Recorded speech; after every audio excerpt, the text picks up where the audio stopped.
이제 현직 대통령이 내란 수괴죄로 법정 피고인석에 서게 되는데요. 모든 사태의 시작은 작년 12월 3일 누구도 예상 못한 비상계엄 선포였습니다. 이후 탄핵소추와 현직 대통령의 체포, 구속 등 헌정사상 초유의 일들이 벌어졌는데요.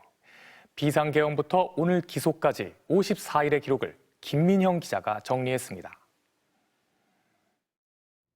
2024년 12월 3일 밤 10시 20분경 예정에 없던 윤석열 대통령의 담화가 생중계되기 시작했습니다.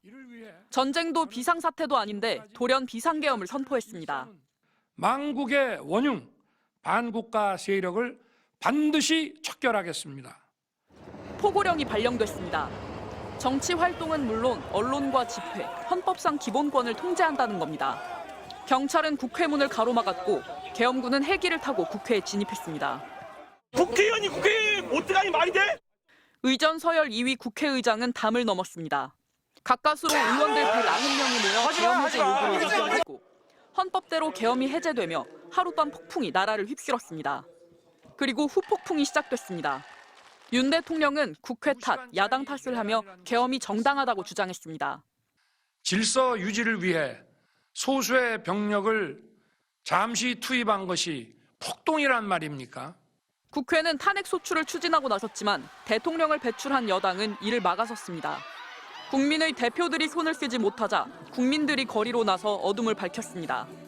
대통령 윤석열 탄핵소추안은 가결되었음을 선포합니다.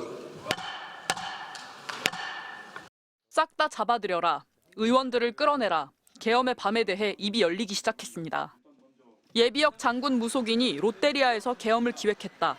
믿기 힘든 사실이었습니다. 법적 정치적 책임을 지겠다던 윤 대통령은 수사기관의 요청도 법원이 발부한 영장도 무시한 채 한남동 관저에 성을 쌓았습니다. 끝까지 싸우겠다 버텼습니다. 하지만 성벽은 내부에서 무너졌고 비상계엄 43일 만에 대통령 윤석열은 내란 우두머리 혐의 피의자로 체포됐습니다. 헌정사상 첫 현직 대통령 체포에 이어 사상 첫 현직 대통령의 구속. 폭도로 돌변한 지지자들은 영장을 발부한 법원에 난입해 기물을 때려 부쉈습니다. 누구도 예상 못한 현직 대통령 수사를 두고 수사기관조차 혼선을 거듭했고 법원은 구속기한을 연장해주지 않았습니다. 결국 사상 초유의 현직 대통령 구속 기소, 비상계엄 선포 54일 만에 윤 대통령은 현직 대통령으로 처음으로 구속 상태로 형사법정 피고인석에 세워지게 됐습니다. MBC 뉴스 김민영입니다.